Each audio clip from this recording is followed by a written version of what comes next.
मुत्तहदा कौमी मूवमेंट्स पाकिस्तान जो है तो पाकिस्तान के साथ अटल एक समझिए एक जंग है उसकी तरह खड़ी हुई है। और एक ये फैसला कौन केस है ये, और ये केस हमारी पॉलिटिकल पार्टी ने फाइल किया है।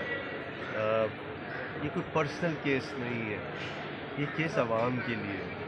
ये केस जो सिंध की जो गरीब लोग हैं, गरीब आवाम हैं, जिनसे पैसे ले ले के नौकरियां जो हैं, झूठी नौकरियां, झूठा फ़ायदा, प्री पोल रिगिंग, और जब ये ऑर्डर हुआ है सिंध हाई कोर्ट का तो सारी सारी रात सिंध के अस्पताल खुले रहे। उस वक्त सारी रात मेडिकल फिटनेस जाली सर्टिफिकेट्स इशू होते रहे, सारी रात पुलिस वेरिफिकेशंस होती रहीं। तो लिहाजा हमने किया ये है कि आज अदालत को इन तमाम चीज़ों से आगाह किया और वो कम से कम कोई 100 के करीब मज़ीद एनेक्शर्स और डॉक्यूमेंट्स हमने फ़ाइल किए हैं अदालत में। और जो नए चीफ़ सेक्रेटरी साहब हैं, बहुत अच्छे इंसान हैं फ़खर साहब, उनके लिए भी हमने एक एप्लीकेशन फ़ाइल की है कि अदालत उनसे रिपोर्ट कॉल करे और उनको पाबंद करें, उनसे पूछे, वो एक इंक्वायरी करें कि उनके आने से पहले जो ये तमाम बैक डेटेड अपॉइंटमेंट्स हुई हैं, ये तमाम ये एडवर्टाइजमेंट्स, ये तमाम इंडक्शन प्रोसेसेस, इन सब को सस्पेंड किया जाए, इन सब को कैंसिल किया जाए और असर नो फेयरली ट्रांसपेरेंटली इंडक्शन हो। तो इस पे अदालत ने हमें स्टे ऑर्डर भी जो पहले था उसको एक्सटेंड भी किया है और इसकी शॉर्ट डेट भी एक दी है।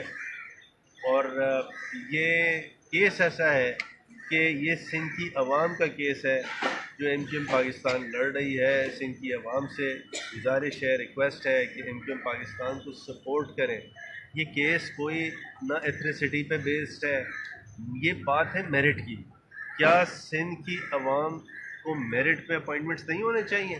आपसे पूछता हूँ, आप माशाल्लाह इतने ज़बरदस्त आप सब सहाफ़ी हैं, क्या सिंध के अवाम का यही मुकद्दर है कि पैसे दे दिला के झूठी नौकरियाँ? ये वॉक इन इंटरव्यूज़ क्या होते हैं? Walk in interviews is a nonsense. Walk in interview का ऐड दे दिया और दिखाया कि हमने ऐड दे दिया। वॉक इन इंटरव्यू में आप आ जाइए, आप आ जाइए, आप आ जाइए, पहले से लिस्टें तैयार है, उन सबको अपॉइंटमेंट लेटर इशू कर दिया और वो भी पैसे लेके। There is a limit of corruption. हमने नैब के चेयरमैन साहब बहुत ज़बरदस्त इंसान है, उनको भी एक लेटर लिखा है, सर इसको प्लीज़ आप इंक्वायरी करें, इसको देखें, ये इतने हाई लेवल का करप्शन है, the magnitude is so high. मतलब पाकिस्तान के सारे करप्शन एक तरफ और ये जो अपॉइंटमेंट स्टेज उन्होंने की हैं जून जुलाई अगस्त के 3 महीने के, जाते जाते, अच्छा अब जाते जाते क्या, अब अगस्त में एकदम से उनको जाग आई और सारी चीज़ें बैक डेटेड उठा के, ये कुछ गवर्नेंस है? तो व्हाट से भुट्टो साहब ने तो ये नहीं सिखाया था कि आप इस तरह अनमेरिटेड अपॉइंटमेंट्स करें। अच्छा सर, लोग सवाल ये भी उठा रहे हैं कि आखिर में पीपल्स पार्टी ने 1 महीना बचा था, उन्होंने नौकरियों का ऐलान कर दिया और एमक्यूएम हाई कोर्ट में आ गई। ये कोई इनका गठजोड़ है क्या है जो ये चाहते हैं कि इलेक्शन में एमक्यूएम को भी मिल जाए मौक़िफ़ के हम जो है आपका केस लड़ रहे हैं और पीपल्स पार्टी को भी मौक़िफ़ मिल जाए, हम गए थे आपको नौकरियाँ दे रहे थे लेकिन एमक्यूएम ने आपसे छीन ली, क्या कहेंगे इस पर? ये आपके लिए नहीं, क्योंकि आपने कहा लोग ये कह रहे हैं, मैं कहूँगा अस्तगफिरुल्लाह, अस्तगफिरुल्लाह। ये एमक्यूएम पाकिस्तान जो है, देखिए एमक्यूएम पाकिस्तान एक गरीब पार्टी है।